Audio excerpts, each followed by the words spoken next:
It's time for a reading update.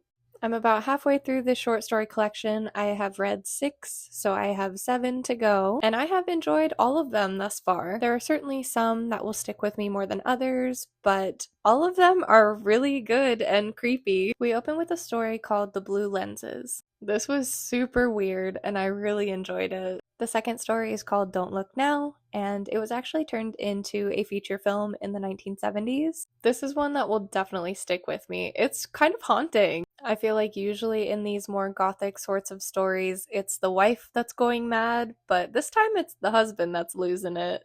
Then we have The Alibi, which was truly upsetting. This man is very icky, but it was a really interesting story, and he kind of got what he deserved in the end, but in a much different way than I was expecting.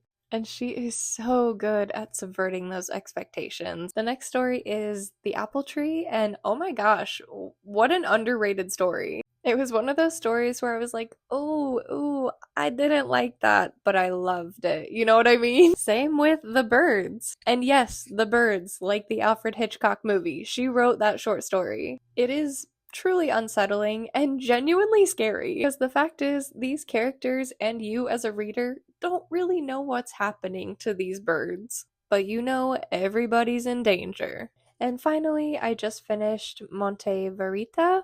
I don't think I'm saying that right, but it's the longest one in this collection. It is technically a novella. This was probably my least favorite of all of them I've read so far, but it was still an incredible story. Her writing is just immaculate. I mean, let me read you this line. I have a theory that each man's life is like a pack of cards, and those we meet and sometimes love are shuffled with us. We find ourselves in the same suit, held by the hand of fate. The game is played, we are discarded, and pass on. Hello?